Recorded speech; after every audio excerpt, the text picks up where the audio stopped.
దేవుని నామానికి వందనాలు. డాక్టర్ తెరెసా పాల్ గారు రాసిన శాశ్వత సత్యము పుస్తకము నుండి మీరు వింటూ ఉన్నారు. యేసుని బోధలు. తీర్పు తీర్చకుడి. మత్తయి సువార్త 7వ అధ్యాయం. మీరు తీర్పు తీర్చకుడి, అప్పుడు మిమ్మును గూర్చి తీర్పు తీర్చబడదు. మీరు తీర్పు తీర్చు చొప్పుననే మిమ్మును గూర్చియు తీర్పు తీర్చబడును. మీరు కొలుచు కొలత చొప్పుననే మీకును కొలవబడును. నీ కంటిలోనున్న దూలమునెంచక నీ సహోదరుని కంటిలోనున్న నలుసును చూచుటయేలా?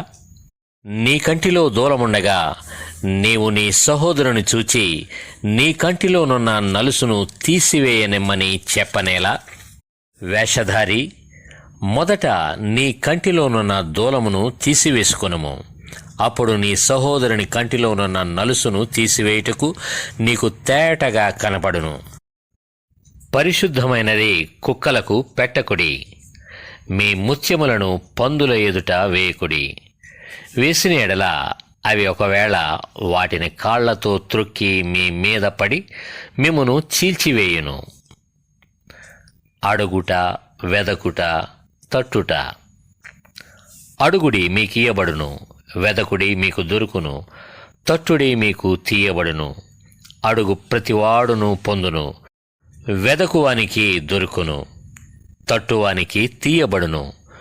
మీలో ఏ మనుష్యుడైనను తన కుమారుడు తన్ను రొట్టెను అడిగిన ఎడల వానికి రాతినిచ్చునా? చేపను అడిగిన ఎడల పామునిచ్చునా?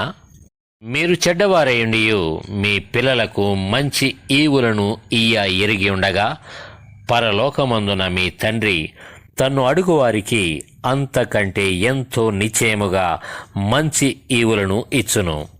కావున మనుష్యులు మీకు ఏమి చేయవలనని మీరు కోరుదురో అలాగుననే మీరును వారికి చేయుడి.